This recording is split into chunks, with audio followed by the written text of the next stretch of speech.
Olá pessoal, eu sou a Fabiana Fará. Eu vim aqui falar um pouco sobre o que é o autismo. Autismo é um transtorno considerado do espectro autista, um distúrbio de neurodesenvolvimento que afeta principalmente a comunicação, a interação social e os comportamentos repetitivos que se apresentam na condição.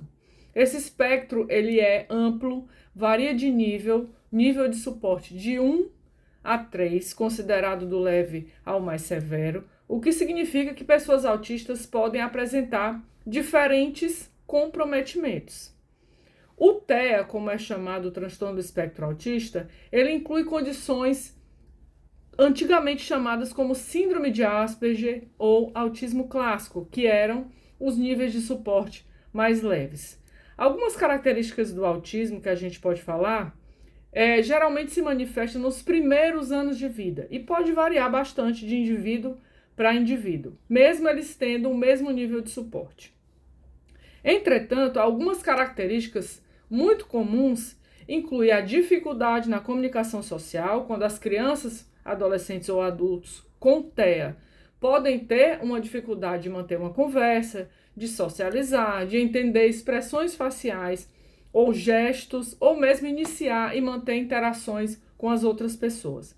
Também pode se manifestar como comportamentos repetitivos, as chamadas estereotipias. Pode haver a presença de movimentos repetitivos ou atitudes repetitivas, como por exemplo, balançar as mãos, como a gente chama de flapping, a aderência em rotinas ou a repetição de rotinas ou interesse intenso em alguns focos, que a gente chama de hiperfoco, ou tópicos específicos da vida ou do que ele faz no dia a dia.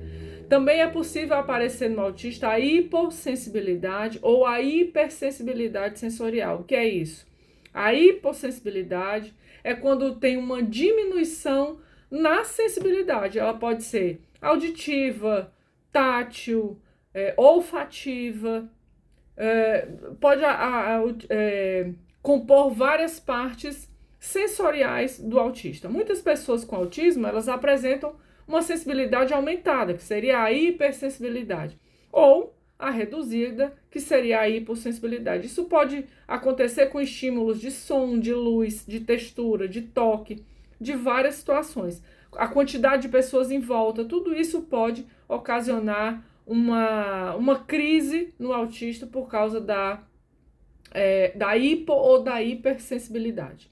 Também pode aparecer no autista, como muitas pessoas conhecem, quem sabe o que é mais ou menos o autismo, interesses restritos. Eles tendem a focar intensamente em áreas de interesses específicos, como, por exemplo, conhecimento profundo e detalhado sobre um tema X, matemática, português, história, geografia, ou gostar muito de carro, ou gostar muito de motores, ou gostar de alguma coisa que chame a atenção dele, que ele goste de se aprofundar e que aumente muito a sua concentração. Existe um tratamento, existem abordagens, apesar do autismo não ser considerado uma doença, e sim uma condição da pessoa, uma deficiência, e, portanto, não tem cura. Se pode minimizar os comprometimentos que aparecem em cada nível de autismo com intervenções terapêuticas que podem ajudar a melhorar a qualidade de vida dessas pessoas, seja ela do nível de suporte mais baixo, que seria o 1, mais considerado leve, até o mais severo, que muitas vezes, dependendo da intervenção, se ela for iniciada de maneira precoce, logo no início do diagnóstico, pode ser que essa pessoa saia do nível de suporte mais severo, que seria o 3, e passe ao nível de suporte 1, que seria o mais leve, conseguindo ter uma vida mais próxima ao normal possível. Né? As intervenções, quanto mais precoce, quanto mais no início do diagnóstico, são as melhores, que são aqueles programas iniciados nos primeiros anos de vida, como as terapias comportamentais, multidisciplinares, que são essenciais para promover o desenvolvimento e as habilidades sociais e comunicativas do autista. A terapia ABA, análise do comportamento aplicada, ela é uma terapia hoje muito utilizada, mas não é só a única. Ela é focada em reduzir os comportamentos fora do normal, vamos dizer assim, fora do comum, os comportamentos sociais indevidos, que a gente considera como indevidos, né? E ensinar novas habilidades por meio do reforço positivo das pessoas com autismo. Também existe a terapia ocupacional voltada para as pessoas com autismo, que trabalha no intuito de melhorar as habilidades motoras, a autonomia, você poder viver de maneira independente, né? A adequação sensorial para as questões que envolvem a hipersensibilidade ou a hipossensibilidade. O terapeuta ocupacional pode trabalhar naquelas questões que a gente chama de atividades de vida diária, pentear o cabelo, tomar banho, escovar dente, coisas que para nós aparentemente são fáceis, para o autista, nível de suporte mais severo é um desafio. Também existe a terapia da fala, por meio da fonoaudiologia especializada, que é voltada para a comunicação, podendo envolver desde a fala, desde o contato verbal, até os recursos alternativos, como aqueles dispositivos de comunicação, aplicativos, PECs, que a gente chama que são aquelas figuras de comunicação estendida ou aumentativa, tá? Existe também alguns casos de TEA que é necessário o uso de medicação para minimizar a ansiedade, questões que envolvem a saúde mental, diminuir a agitação, melhorar o foco da pessoa durante o tratamento. Em alguns casos, esses medicamentos, eles tratam esses sintomas que são associados. Além da ansiedade e a depressão, tem também a hiperatividade. Muitas vezes o autismo pode estar associado a outras doenças, como o TDAH, ou o transtorno opositor desafiador, o TOD, ou também outras síndromes associadas a ele que podem prejudicar o desenvolvimento da pessoa, mas que pode ser tratada com esses profissionais especialistas voltados na defesa, no aperfeiçoamento dessas atividades para tornar o autista o mais independente possível. Falando agora um pouco sobre os direitos das pessoas autistas, no Brasil a proteção e a promoção desses direitos, elas são garantidas por leis que buscam dar igualdade de oportunidade e acesso básico a serviços básicos para essas pessoas. Direito à saúde, à educação, ao trabalho, ao lazer, a toda aquela vivência que todas as pessoas que não tenham o autismo, que não tenham alguma condição semelhante, não precisam passar, né? Que tem esse acesso natural. Algumas dessas principais garantias, elas vêm numa lei chamada Berenice Piana, que é a mãe hoje um adulto autista. Essa mãe, ela foi até Brasília e buscou fazer com que os senadores, os deputados federais, redigissem uma lei de número 12764, em 2012, e essa lei hoje é considerada um marco na defesa dos direitos do autista. Essa lei estabelece uma política nacional de proteção aos direitos das pessoas com autismo, e é onde ela reconhece o autismo como sendo uma deficiência, o que garante a essas pessoas todos os direitos previstos nas leis mais antigas, mais recentes, as leis de defesa das pessoas com deficiência, garantindo acesso à educação, à saúde, à previdência social, ao trabalho, todas essas garantias, todos esses direitos que todas as pessoas têm, independente de ser ou não pessoa com deficiência. O direito à educação inclusiva também faz parte dessas garantias das pessoas com TEA, o direito de estudar em instituições regulares de ensino, não instituições específicas só para pessoa com deficiência, com o devido apoio especializado, garantido também por lei, conforme o que diz tanto a Constituição Federal, que é a lei máxima do nosso país, quanto as leis específicas, inclusive a Lei de Diretrizes e Bases da Educação Nacional, que é o que rege o Ministério da Educação e a educação de uma forma geral, tanto na escola pública quanto na escola particular.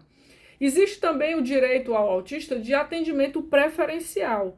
Essas leis garantem o atendimento prioritário em serviços públicos e privados, incluindo nas áreas de saúde, educação, transporte e tudo mais.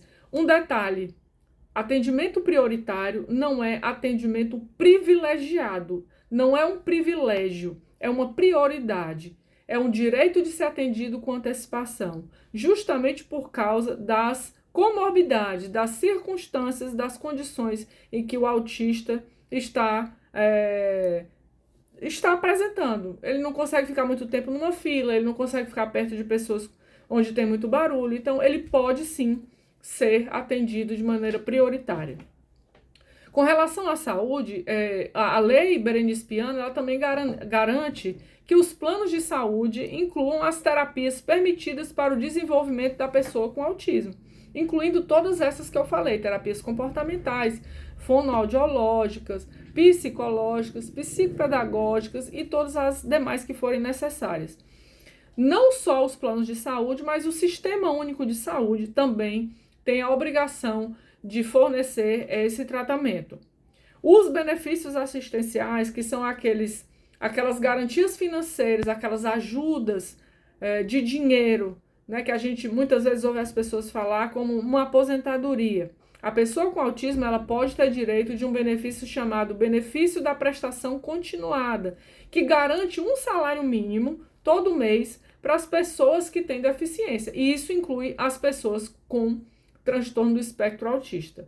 Tem alguns requisitos para que ela possa receber esse benefício. Ela precisa ter baixa renda, ela precisa ter uma quantidade X de pessoas dentro de casa para que aquele valor que a família recebe por mês não ultrapasse o mínimo para que ela possa receber aquele benefício. Então, por fim, falando sobre o autismo, existem várias circunstâncias atreladas a ele, várias situações em que poderíamos relatar e conversar sobre, não só as questões que envolvem o comportamento do autista, mas o reconhecimento das pessoas tratarem o autista de maneira devida, com respeito. É necessário compreender que hoje já existe um estudo que garante 1 para cada 36 pessoas diagnosticadas com autismo até os 8 anos de idade. E o autista adulto é reconhecido como 1 para cada 45 pessoas diagnosticadas com autismo de maneira tardia, depois da fase adulta. Eu tive o diagnóstico de autismo em fevereiro desse ano, aos 49 anos, aos 48 na verdade, e me foi muito válido ter esse diagnóstico, porque eu tenho já uma filha de 24 anos com autismo e uma síndrome rara associada. Essa síndrome baseada também no desenvolvimento de um autismo mais severo, genético, que veio atrelada a ele. Eu não sabia disso, mas me foi muito libertador esse diagnóstico para que eu pudesse reorganizar algumas dificuldades que eu tinha, não só de relacionamento com as outras pessoas, mas comigo mesmo em determinadas situações em que eu me via mais necessário de decisão, de um estresse momentâneo, de resolver 2, 3 situações ao mesmo tempo. Então, eu me sentia em alguns momentos bem aflita e não sabia por quê. Fora isso, algumas questões de rotina que eu não entendia porque para mim era tão válido. O fato de manter a organização do guarda-roupa em cores, as roupas também era uma coisa que eu sempre gostei de fazer, mas eu não sabia por que aquilo me dava certo descontrole quando eu não conseguia, quando eu via que uma cor estava fora do lugar e aquilo me causava algum transtorno e não entendia por quê, e hoje eu consigo perceber questões que me envolviam na adolescência e na infância respondidas pelo diagnóstico do autismo. Então a gente poderia falar muitas horas aqui sobre o autismo, questões que envolvem uma pessoa nível de suporte 1 e outra nível de suporte 1 são completamente diferentes. Cada autista tem uma característica diferente e pode se apresentar de maneira diferente, com comprometimentos diferentes. Existem os autistas com altas habilidades, existem os autistas com deficiência intelectual. Então, a gente não tem como dizer que todo autista é igual e não tem como dizer que o autismo está na moda. Ele era, sim, diagnosticado de maneira errada em algumas situações e que hoje, com o direcionamento de um protocolo médico novo, está sendo mais fácil diagnosticar o autismo. O reconhecimento crescente não só das pessoas com autismo, mas dos direitos que foram alinhados a ela e das intervenções que estão sendo apresentadas para as pessoas com autismo, o tratamento que está sendo apresentado a eles, tem contribuído para a melhoria da qualidade de vida dessas pessoas e das suas famílias, porque o sofrimento não é só da pessoa com autismo, as famílias também passam por esse sofrimento. No entanto, esses desafios eles ainda permanecem, principalmente no que se refere à inclusão social verdadeira e aos serviços especializados, esses que eu falei, em todo o Brasil. É preciso que a gente tenha consciência de que podemos ter um autista do nosso lado que precisa de ajuda, podemos ter um autista, uma mãe de autista ou um pai de autista do nosso lado que também precisa de ajuda. Basta a gente se interessar e buscar saber em que podemos ajudar. Então, fica a dica para vocês, estudar o autismo é válido porque ele está aí, cada vez mais perto da gente, e quanto mais pessoas souberem e tiverem informações, menos preconceito a gente vai ter que enfrentar. Um abraço a todos, espero que eu tenha ajudado vocês nessa tirada de dúvida, mais ou menos, sobre o que é o autismo.